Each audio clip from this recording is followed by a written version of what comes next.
ಪ್ರತಿ ದಿವಸ ನಾವು ಆಧ್ಯಾತ್ಮಿಕ ಜ್ಞಾನ, ಆಧ್ಯಾತ್ಮಿಕ ಬುದ್ಧಿವಂತಿಕೆ ಅನ್ನೋದು ತಿಳ್ಕೊಳ್ತಾ ಹೋಗ್ತಾ ಇದ್ವಿ ಸ್ನೇಹಿತರೆ. ಈಗಾಗಲೇ ನಿನ್ನೆಯಿಂದ ನಾವು ಓಪೋನೋಪೋನೋ ಅದರಲ್ಲಿ ಪಾರ್ಟ್ 1 ನಾವು ತಿಳ್ಕೊಂಡ ಪ್ರಯತ್ನ ಮಾಡಿದ್ವಿ. ಸೊ ನಮ್ಮ ಉಮಾರಾಣಿ ಅವರು ಆ ಪಾರ್ಟ್ 1 ಅನ್ನೋದು ನಮಗೆ ತುಂಬಾ ಹೇಳ್ಕೊಟ್ಟಿದ್ದಾರೆ. ಸೊ ಕೂಲಂಕುಷವಾಗಿ ಹೇಳ್ಕೊಟ್ಟಿದ್ದಾರೆ ಪಾರ್ಟ್ 1. ಅದರಲ್ಲಿ ಏನೇನ್ ಮಾಡ್ಬೋದು, ಏನ್ ಪದ್ಧತಿ ಇದೆ, ಯಾವ ತರ ನಮ್ಗೆ ಅದು ಬೆನಿಫಿಟ್ ಆಗತ್ತೆ ಅಂತ ನಾವು ತಿಳ್ಕೊಂಡಿದ್ವಿ ಸ್ನೇಹಿತರೆ.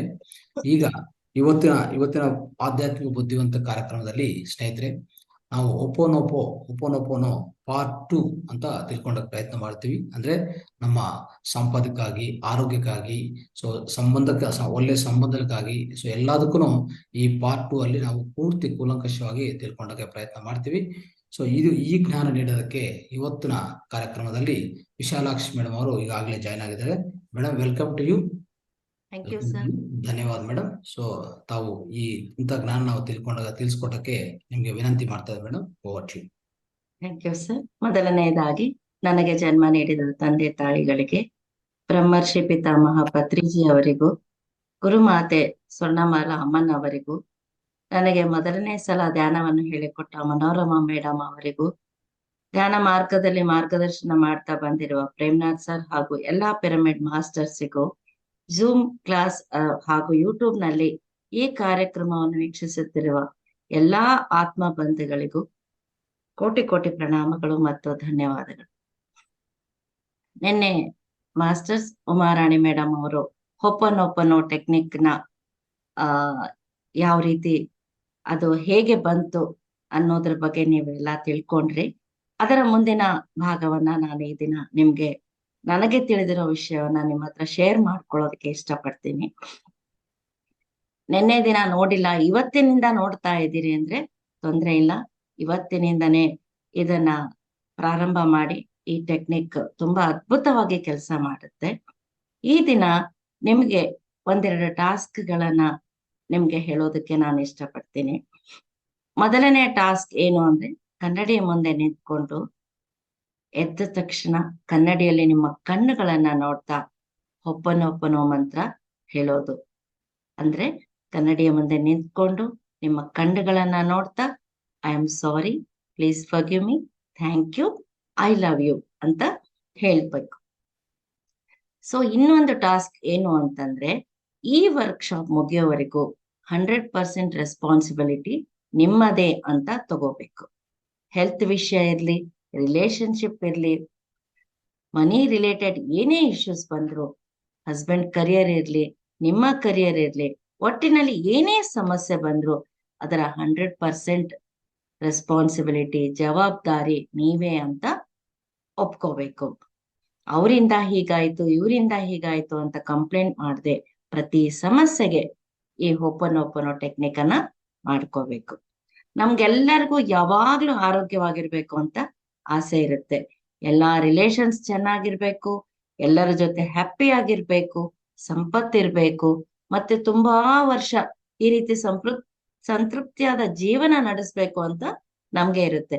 ಆದ್ರೆ ನಮ್ಮ ಮೆದುಳಿನಲ್ಲಿ ಒಂದು ಸಬ್ ಕಾನ್ಶಿಯಸ್ ಮೈಂಡ್ ಅಂತ ಇರುತ್ತೆ.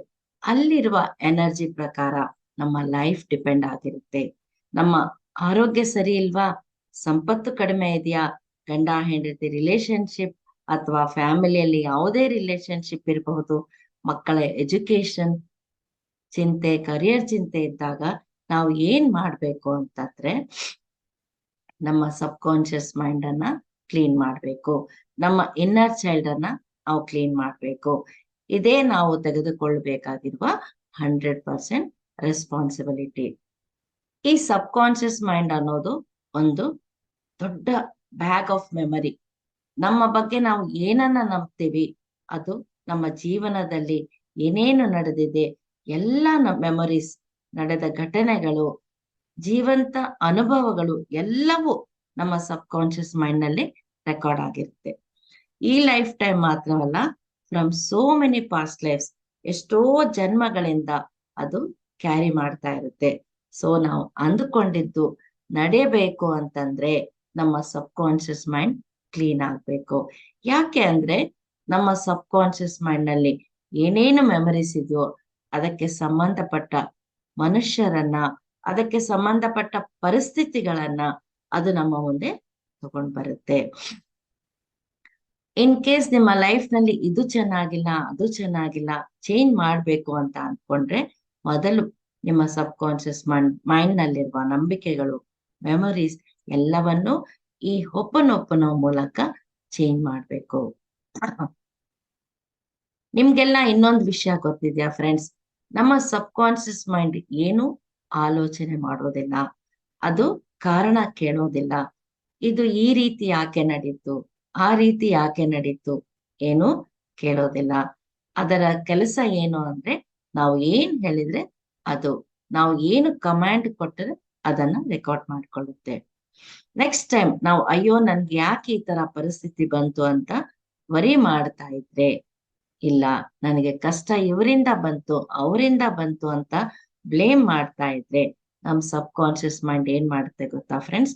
ಅದೇ ತರ ಪರಿಸ್ಥಿತಿಗಳನ್ನ, ಅದೇ ತರ ಮನುಷ್ಯರನ್ನ ಅಟ್ರಾಕ್ಟ್ ಮಾಡುತ್ತೆ. ಒಂದ್ ವೇಳೆ ನನ್ನ ಹತ್ರ ದುಡ್ಡಿಲ್ಲ, ಇಲ್ಲ ಇಲ್ಲ ಅಂತ ಇದ್ರೆ ದುಡ್ಡು ಇಲ್ಲದ ಪರಿಸ್ಥಿತಿಗಳನ್ನ ಅದು ಅಟ್ರಾಕ್ಟ್ ಮಾಡುತ್ತೆ.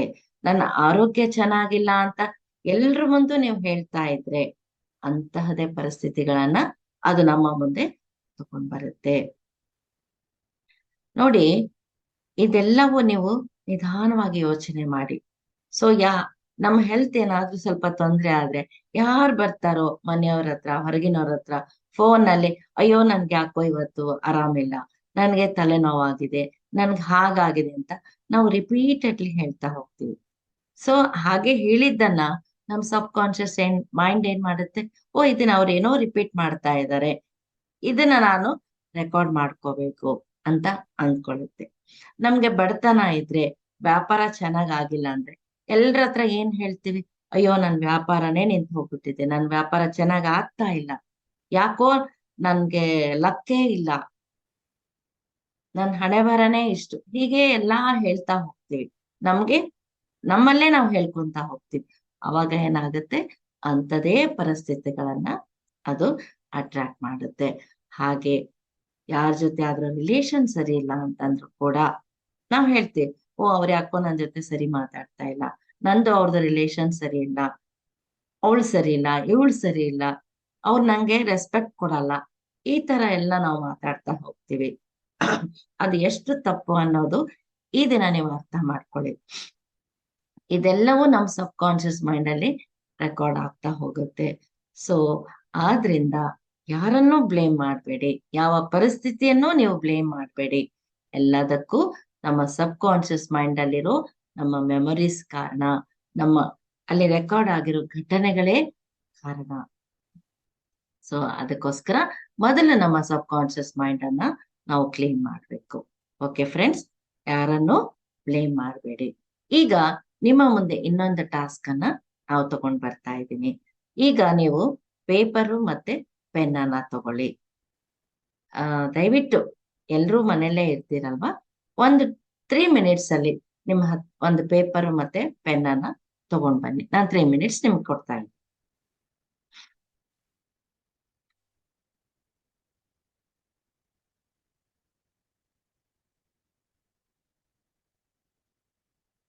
ಪೇಪರ್ ಪೆನ್ ಅನ್ನ ತಗೊಂಡ್ ಬರ್ರಿ.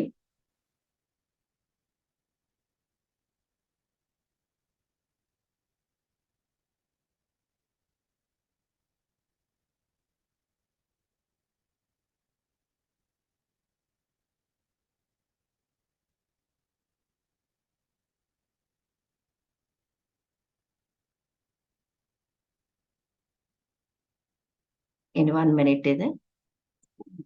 ದಯವಿಟ್ಟು ಎಲ್ಲರೂ ಪೇಪರ್ ಪೆನ್ ರೆಡಿ ಆಗಿಟ್ಕೊಳ್ಳಿ. ಅದ್ರಲ್ಲಿ ಹೆಸರನ್ನ ಬರೀರಿ. ಅನ್ಮಿಟ್ ಮಾಡ್ಬೇಕಾ ಮೇಡಮ್? ಎಲ್ಲಾರ್ನು ವಿಡಿಯೋಸ್ ಬೇಕಾ? ಏನು ಬೇಡ ಸರ್, ಏನ್ ಬೇಡ? ಬೇಡ ಸರ್. ಓಕೆ. ಇನ್ 1 ಮಿನಿಟ್ ಪೇಪರ್ ಅಲ್ಲಿ ಮೊದ್ಲೇ ನಿಮ್ಮ ಹೆಸರನ್ನ ಬರೀರಿ.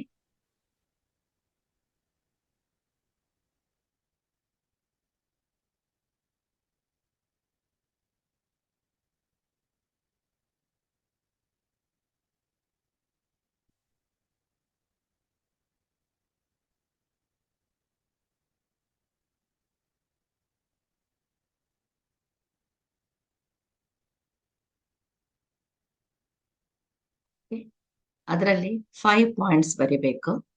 ಫಸ್ಟ್ ಪಾಯಿಂಟ್ ಕಂಪ್ಲೇಂಟ್ ಅಂತ ಬರೀರಿ. ಸೊ ನೀವು ಎಲ್ಲರಿಗೂ ಕಂಪ್ಲೇಂಟ್ ಮಾಡ್ತಾ ಇರ್ತೀರಾ, ಅದು ಸರಿ ಇಲ್ಲ, ಇದು ಸರಿ ಇಲ್ಲ, ಮನೆ ಸರಿ ಇಲ್ಲ, ಪರಿಸ್ಥಿತಿ ಸರಿ ಇಲ್ಲ, ಅವ್ರು ಸರಿ ಇಲ್ಲ. ಸೊ ಈ ರೀತಿ ಸರಿ ಇಲ್ಲ ಅಂತ ನೀವು ಒಂದು ಹ್ಯಾಬಿಟ್ ಹಾಕೊಂಡ್ಬಿಟ್ಟಿರ್ತೀರಿ. ಸೊ ಕಂಪ್ಲೇಂಟ್ ಅಂತ ಒಂದು ಪಾಯಿಂಟ್ ಬರೀರಿ. ಸೆಕೆಂಡ್ ಪಾಯಿಂಟ್ ಡೌಟ್ ಅಂತ ಬರೀರಿ. ಸೊ ಅವ್ರ ಮೇಲೆ ಡೌಟು, ಇವ್ರ ಮೇಲೆ ಡೌಟು, ಮೆಡಿಟೇಷನ್ ಮಾಡಿದ್ರೆ ನಂಗೆ ಎಲ್ಲ ಹೆಲ್ಪ್ ಆಗುತ್ತಾ ಅನ್ನೋ ಡೌಟು, ಈ ಟೆಕ್ನಿಕ್ ಅನ್ನ ಫಾಲೋ ಮಾಡಿದ್ರೆ ನನಗೆ ವರ್ಕ್ ಆಗುತ್ತಾ ಅನ್ನೋ ಡೌಟು. ಸೊ ಹೀಗೆ ಎಷ್ಟೋ ಡೌಟ್ಸ್ ಅಂತ ಇರುತ್ತೆ. ಸೆಕೆಂಡ್ ಪಾಯಿಂಟ್ ಡೌಟ್ ಅಂತ ಬರೀರಿ. ಥರ್ಡ್ ಪಾಯಿಂಟ್ ಬ್ಲೇಮ್, ಅಂದ್ರೆ ಬೇರೆಯವ್ರನ್ನ ಬ್ಲೇಮ್ ಮಾಡೋದು. ಅವರಿಂದ ಹೀಗಾಯ್ತು, ನಾನ್ ಚೆನ್ನಾಗಿದ್ದೆ, ನಾನ್ ಮದ್ವೆ ಆದ್ಮೇಲೆ ನನ್ನ ಅತ್ತೆ ಮನೆಗೆ ಬಂದ್ಮೇಲೆ ನನ್ ಹೆಲ್ತ್ ಹಾಳಾಯ್ತು, ಮದ್ವೆ ಆದ್ಮೇಲೆ ನನ್ ಹೆಂಡತಿಯಿಂದ ನನ್ ಲಕ್ ಹಾಳಾಯ್ತು. ಹೀಗೆ ನಾವು ಬ್ಲೇಮ್ ಮಾಡ್ತಾ ಇರ್ತೀವಿ. ಸೊ ಥರ್ಡ್ ಪಾಯಿಂಟ್ ಬ್ಲೇಮ್ ಅಂತ ಬರೀ. ಫೋರ್ತ್ ಪಾಯಿಂಟ್ ಲ್ಯಾಕ್ ಅಂದ್ರೆ ಕೊರತೆ. ನಂಗೆ ಆರೋಗ್ಯ ಇಲ್ಲ, ಸಂಪತ್ತಿಲ್ಲ, ಒಳ್ಳೆ ಮನೆ ಇಲ್ಲ, ಒಳ್ಳೆ ಫ್ರೆಂಡ್ಸ್ ಇಲ್ಲ, ನನ್ನ ಹತ್ರ ಯಾವುದು ಟ್ಯಾಲೆಂಟ್ ಇಲ್ಲ, ನನ್ಗೆ ಯಾವ ವಿದ್ಯೆ ಬರಲ್ಲ, ಹೀಗೆ ನನ್ಗೆ ಇಲ್ಲ ಇಲ್ಲ ಅಂತ ನಾವು ಅನ್ಕೊಳ್ತಾ ಇರ್ತೀವಿ. ಸೊ ಫೋರ್ತ್ ಪಾಯಿಂಟ್ ಲ್ಯಾಕ್ ಅಂತ.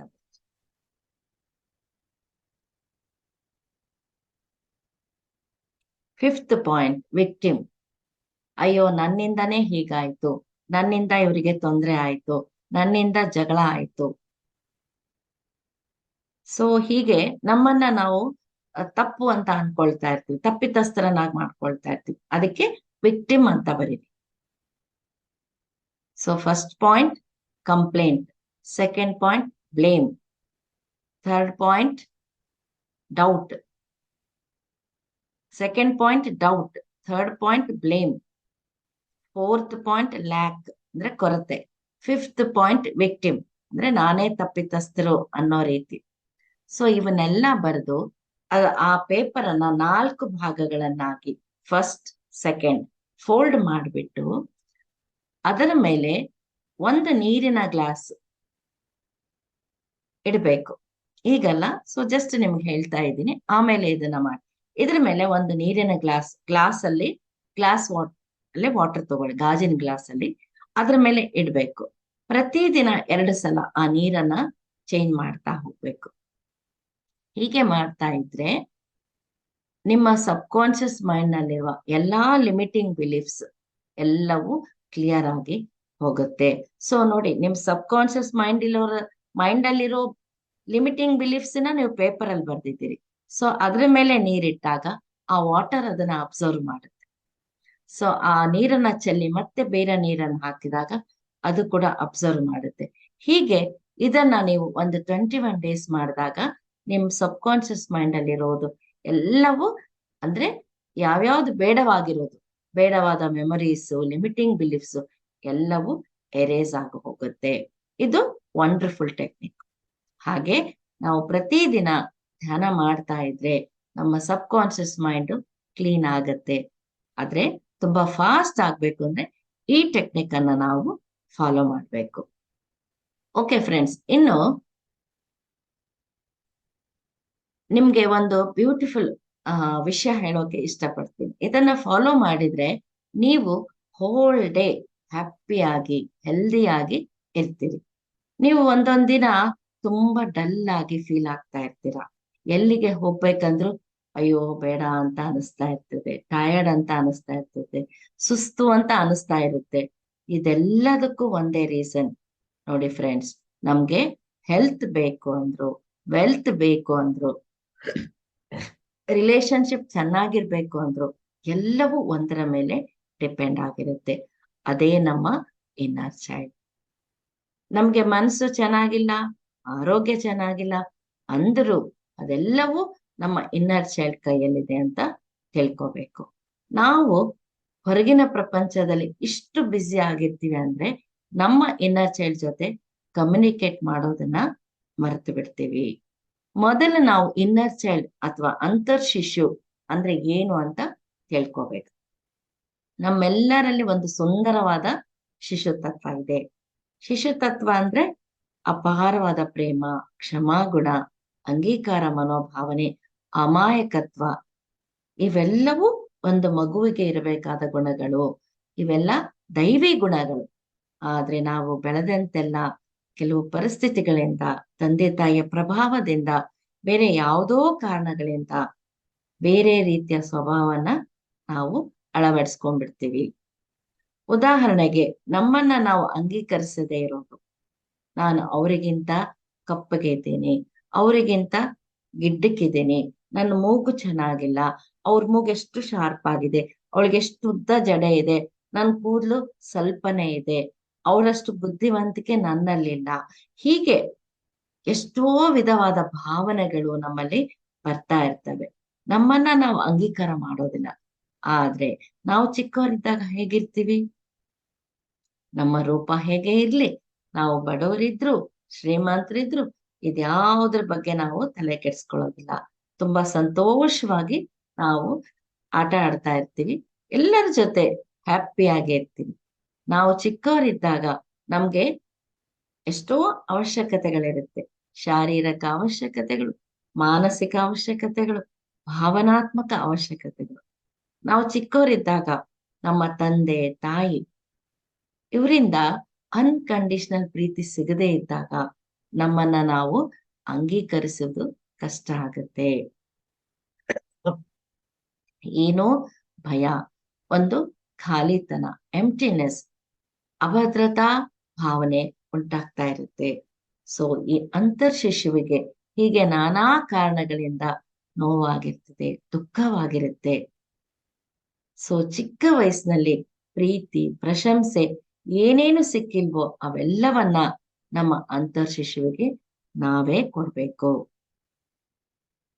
ನೀವು ಏನ್ ಮಾಡ್ಬೇಕು ಅಂದ್ರೆ, ನಿಮಗೆ ಒಂದು ಪುಟ್ಟ ಮಗು ಇದೆ ಅಂತ ನೆನಪಿನಲ್ಲಿ ಇಟ್ಕೋಬೇಕು. ಬೆಳಿಗ್ಗೆ ಎದ್ದ ತಕ್ಷಣ ಆ ಮಗುಗೆ I am sorry, please forgive me, thank you, I love you ಅಂತ ಹೇಳಿ. ಹೀಗೆ ಹೇಳೋದ್ರಿಂದ ಆ ಅಂತರ್ ಶಿಶು ಆಗಿರುವ ಬ್ಲಾಕ್ಸ್ ತಂದೆ ತಾಯಿಯಿಂದ ಆಗಿರಬಹುದು, ಪರಿಸರದಿಂದ ಆಗಿರಬಹುದು, ಬೇರೆ ಯಾವುದೇ ಕಾರಣದಿಂದ ನಮ್ಮ ಅಂತರ್ ಶಿಶುವಿನಲ್ಲಿ ಇನ್ನರ್ ಚೈಲ್ಡ್ ನಲ್ಲಿ ಉಂಟಾದ ಲಿಮಿಟಿಂಗ್ ಬಿಲೀಫ್ಸ್, ಇನ್ಸೆಕ್ಯೂರಿಟಿ ಫೀಲಿಂಗ್, ಎಂಪ್ಟಿನೆಸ್ ಎಲ್ಲವೂ ಕ್ಲಿಯರ್ ಆಗ್ತಾ ಹೋಗುತ್ತೆ. ನಾವು ಮಾಡ್ಬೇಕಾದ ಕೆಲಸ ಏನು ಅಂದ್ರೆ ಅದ್ರ ಜೊತೆ ಫ್ರೆಂಡ್ಶಿಪ್ ಮಾಡೋದು. ಪ್ರತಿದಿನ ಆ ಶಿಶುವಿಗೆ I love you, I love you, I love you so much, ನನ್ನ ಮುದ್ದು ಕಂದ, ನನ್ನ ಪ್ರೀತಿಯ ಮಗು ಅಂತ ಅದಕ್ಕೆ ಹೇಳ್ಬೇಕು. ಬೆಳಗ್ಗೆ ಎದ್ದ ತಕ್ಷಣ ಈ ದಿನದ ದಿನಚರಿ ಏನು, ಬ್ರೇಕ್ಫಾಸ್ಟ್ ಮಾಡೋದು, ನೀವು ಫ್ರೆಂಡ್ಸ್ ನ ಮೀಟ್ ಮಾಡೋದು, ಮನೆಗೆ ಯಾರಾದ್ರೂ ಗೆಸ್ಟ್ ಬರ್ತಾ ಇದ್ರೆ ಅದನ್ನು ಆ ಒಂದು ಶಿಶುವಿನ ಮುಂದೆ ಶೇರ್ ಮಾಡ್ಕೋಬೇಕು. ನೀನ್ ಯಾವಾಗ್ಲೂ ನನ್ ಜೊತೆ ಇರ್ಬೇಕು ಅಂತ ಹೇಳ್ಬೇಕು. ಆಗ ಆ ಶಿಶುವು ನಿಮ್ಮ ಜೊತೆ ಇರುತ್ತೆ. ಆಗ ನಿಮ್ಗೆ ಬೇಜಾರು ಅನ್ನೋದಿರೋದಿಲ್ಲ, ಡಲ್ನೆಸ್ ಇರೋದಿಲ್ಲ, ತುಂಬಾ ಹ್ಯಾಪಿಯಾಗಿ ನೀವು ಇರೋದಕ್ಕೆ ಸಾಧ್ಯವಾಗುತ್ತೆ. ಇನ್ನು ಒಂದು ವಿಷಯ, ಟೈಮ್ಸ್ ನೀವು ಯಾವಾಗ್ಲಾದ್ರೂ ಕನ್ನಡಿಯನ್ನ ನೋಡ್ಕೊಂಡು ಅಯ್ಯೋ ನಾನಿವತ್ತು ಚೆನ್ನಾಗಿ ಕಾಣ್ತಾ ಇಲ್ಲ ಅಂದ್ಕೊಂಡ್ರೆ ಆ ಫೀಲಿಂಗ್ ನಿಮ್ಮ ಒಂದು ಇನ್ನರ್ ಚೈಲ್ಡ್ ಮೇಲೆ ಪ್ರಭಾವ ಬೀರುತ್ತೆ. ಕೆಲವೊಮ್ಮೆ ನೀವು ಈ ದಿನ ನನ್ ಕೆಲಸ ಮಾಡೋದಕ್ಕೆ ಆಗ್ತಾ ಇಲ್ಲ, ಬಹಳ ಸುಸ್ತಾಗ್ತಾ ಇದೆ ಅಂತ ನೀವು ಅನ್ಕೊಳ್ತೀರಾ, ಅದು ಕೂಡ ನಿಮ್ಮ ಇನ್ನರ್ ಚೈಲ್ಡ್ ಮೇಲೆ ಪ್ರಭಾವ ಬೀರುತ್ತೆ. ಆದ್ರಿಂದ ಯಾವಾಗ್ಲೂ ಹುಷಾರಾಗಿರ್ಬೇಕು. ಆದ್ರಿಂದ ನಿಮ್ಮ ಇನ್ನರ್ ಚೈಲ್ಡ್ಗೆ ಯಾವಾಗ್ಲೂ thank you, I love you ಅಂತ ಹೇಳ್ತಾ ಇರಿ. ಯಾಕೆ ಅಂದ್ರೆ ಅದೇ ನಮ್ಗೆ ಆರೋಗ್ಯವನ್ನ ಕೊಡೋದು, ಅದೇ ನಮ್ಗೆ ವೆಲ್ತ್ ಅನ್ನ ಕೊಡೋದು, ಅದೇ ನಮ್ಗೆ ಎಲ್ಲವನ್ನು ಕೊಡುತ್ತದೆ. ಈ ಇನ್ನರ್ ಚೈಲ್ಡ್ ಅನ್ನ ಪ್ರೀತಿ ಮಾಡ್ತಾ ಇದ್ರೆ ಥ್ರೂ ಔಟ್ ದ ಡೇ ನೀವು ಆಕ್ಟಿವ್ ಆಗಿರ್ತೀರಾ. ನಿಮ್ಮ ಇನ್ನರ್ ಚೈಲ್ಡ್ಗೆ ಥ್ಯಾಂಕ್ ಯು ಮತ್ತು ಐ ಲವ್ ಯು ಹೇಳೋದೇ ಹೋಪನೋಪನೋ ಸೀಕ್ರೆಟ್. ಸೊ ಯಾರನ್ನು ಬ್ಲೇಮ್ ಮಾಡಬೇಡಿ, ಯಾರನ್ನು ಕ್ರಿಟಿಸೈಸ್ ಮಾಡಬೇಡಿ. ಈ ಬ್ಲೇಮು ಕ್ರಿಟಿಸೈಸು ನನ್ನಿಂದ ಅಂತ ಅನ್ಕೊಂಡಾಗ ಅದನ್ನು ಮೆಮೊರಿಯಲ್ಲಿ ಹಾಕೊಂಡು ಆ ಥಿಂಗ್ಸ್ ಅನ್ನ ಮತ್ತೆ ಮತ್ತೆ ಅಟ್ರಾಕ್ಟ್ ಮಾಡುತ್ತೆ. ನಾವು ಕಂಟಿನ್ಯೂಸ್ ಆಗಿ thank you, I love you ಅಂತ ಹೇಳೋದ್ರಿಂದ ಇನ್ನೊಂದು ಬೆನಿಫಿಟ್ ಏನು ಅಂತಂದ್ರೆ, ಅದು ಅದೇ ತರ ಸಿಚುಯೇಷನ್ಸ್ ಅನ್ನ, ಮನುಷ್ಯರನ್ನ ನಮ್ಮ ಹತ್ರ ಕರ್ಕೊಂಡ್ ಬರುತ್ತೆ.